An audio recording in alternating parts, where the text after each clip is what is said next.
Hello friends, how are you? I hope you are doing great.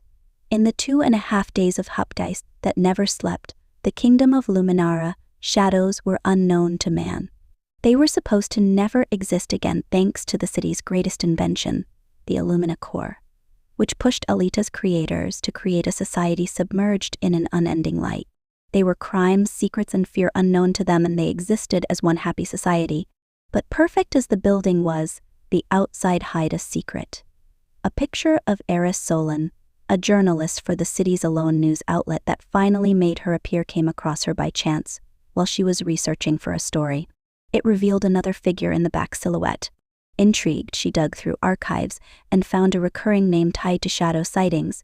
The man behind the extremely popular Illumina core was Dr. Calum Voss, who had recently vanished. Consider eerie. That is why the curiosity killed the cat, and Eris entered the forbidden area under the core. They arrive at a room where she found the forgotten laboratory with mirrors and unusual instruments. One day she began to investigate something incredible. Her shadow emerged.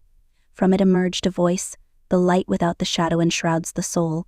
The voice belonged to Dr. Voss, or at least his shadow. It was certainly a male voice, and the man stepped into the light.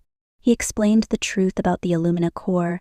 It did not simply erase shadows. Instead, it stifled parts of people's souls: rage, fear, imagination, desire. These emotions were preserved in another plane, which in turn to fuel the core and keep the charade in the city going. Superbly, he cautioned that while the shadows had disappeared, one needed to beware, because the freedom and individuality had vanished too. Eris was horrified. The people of Luminara had faded into submissive, obedient, and even indifferent populace, robbed of their rights to think or to imagine. However, update of the core was due soon, and if left unchanged, it would entrapping all the repressed feelings for eternity. They wanted to take action, and in order to do that, Eris went on a loudspeaker and told the rest of the city about the reception's lies. She proved the existence of core and the reality of life with no shadows as a terrible existence. Her message ended with a challenge: can we live our lives without night?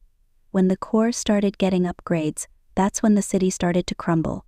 The feeling of hot and approve represented by shadows arose together with anger, sadness, and fear. The citizens noticed that they became slightly less than human and insisted on shutting the core. Having been presented with facts, the representatives of the city's government yielded. With much difficulty, the option to shut down the core of the Ark was accomplished. For the first time in decades, Luminara went black.